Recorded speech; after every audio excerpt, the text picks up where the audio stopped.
Sir आपने research काफ़ी किया है और राजस्थान को लेकर भी आपने जो बीमारियां कृमियों में पाई जाती है उस पर भी फोकस किया, उस रिसर्च के बारे में कुछ मैंने अपनी पीएचडी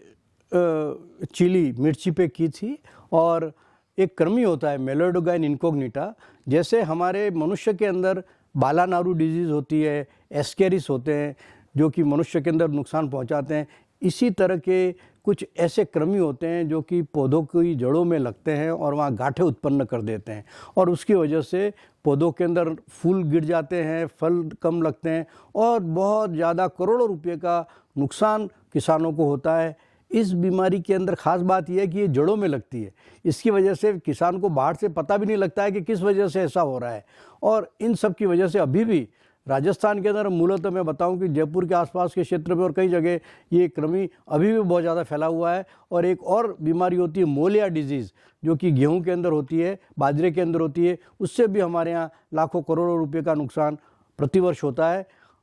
इस बीमारी को रोकने के लिए वैज्ञानिकों ने निमेटिसाइड करके पेस्टिसाइड्स केमिकल बनाए और उसका उपयोग किया जा रहा था उनको मारने के लिए, लेकिन हम सब जानते हैं कि पर्यावरण को नुकसान होता है ऐसे पेस्टिसाइड से, और ये पेस्टिसाइड्स या निमेटिसाइड्स हमारी बॉडी के अंदर खाने के साथ चले जाते हैं और हमारे शरीर को भी बहुत ज़्यादा नुकसान पहुंचाते हैं। तो मेरे मन में एक बात ये आई कि क्यों ना हम इन जीवों का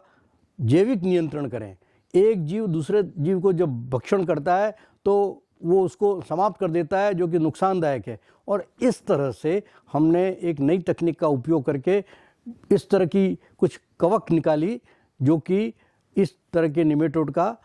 जो बहुत नुकसान पहुंचा रहे थे उनको रोकने की कोशिश की। इस बीच में मैं 1983-84 के अंदर भारत सरकार द्वारा प्रदत्त एक फेलोशिप के अंतर्गत मैं अमेरिका गया और वहाँ पर मैंने प्रोफेसर KR बारकर के साथ में सोयाबीन सिस्ट निमेटोड पर काम किया और वहाँ मुझे